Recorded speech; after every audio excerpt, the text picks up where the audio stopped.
Oui, merci Monsieur le maire et chers collègues. Pour cette troisième commission, notre groupe, le groupe Génération, souhaite intervenir sur, en effet, la délibération et le rapport DEV 55, mais aussi quelques vœux présentés à cette occasion.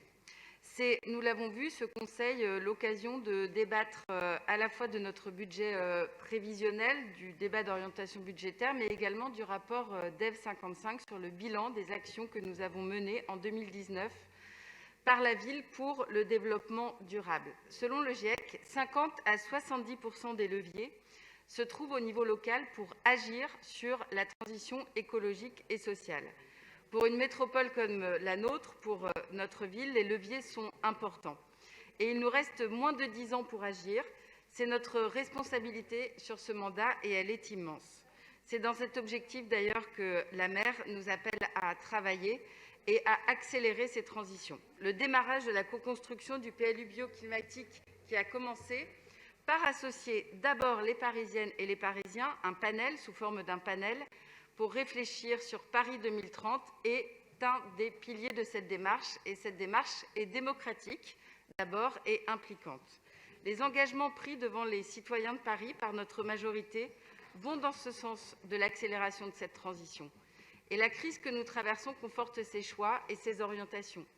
Les plans de soutien dans l'urgence, les bases aussi de la relance doivent être axés sur les enjeux du climat et de la solidarité qui doivent être ces carburants de la reprise économique et de l'emploi sur ces bases durables et moins délocalisables. Et chaque euro public doivent aller dans ce sens.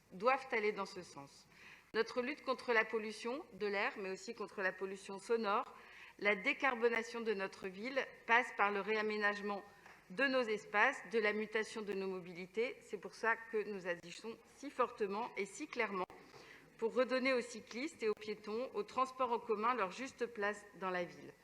Je voudrais dire quelques mots sur le vœu que nous partageons avec le groupe écologiste, voté au Conseil du 14e arrondissement, nous enjoignant à préserver nos arbres, notre patrimoine naturel, nos biens communs. Adoptons, c'est ce que propose ce vœu, une démarche publique qui partage la connaissance, qui partage aussi les évolutions de notre patrimoine végétal. Un projet d'aménagement qui impacte des arbres doit être expliqué, justifié avec transparence, les alternatives aussi délibérées et argumentées clairement. Nous demandons aussi que soit proposé, élaboré, publié et partagé un plan et un calendrier clair sur la plantation des 170 000 arbres que nous voulons pour cette mandature. C'est cette charte que nous proposons d'élaborer, peut-être arrondissement par arrondissement, pour qu'elle soit reprise dans le cadre aussi peut-être de notre PLU bioclimatique pour une ville qui engage et ces engagements partagés par des acteurs privés.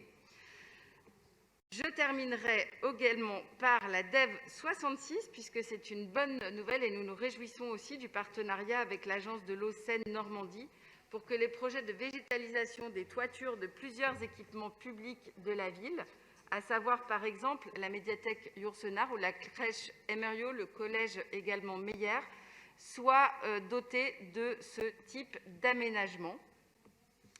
Je termine enfin, si j'arrive à faire dérouler mon petit ordinateur.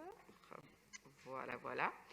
Ce que nous voulons également dire, c'est également sur les impacts bénéfiques de cette transition écologique sur les écoles. Et nous rappelons également, nous y reviendrons en 6e commission, par le vœu le souhait que de faire de l'école des Amandiers dans le 20e arrondissement une candidate à toutes ces rénovations qui vont dans ce sens. Démocratie sanitaire, démocratie sociale, démocratie aussi environnementale. Les élus du groupe Génération rappellent que c'est sur ces bases que notre ville et ses habitants, par ces bases-là, qu'ils deviendront producteurs de santé, qui est le point commun de toutes ces transitions. Je vous remercie. Merci Karine Petit.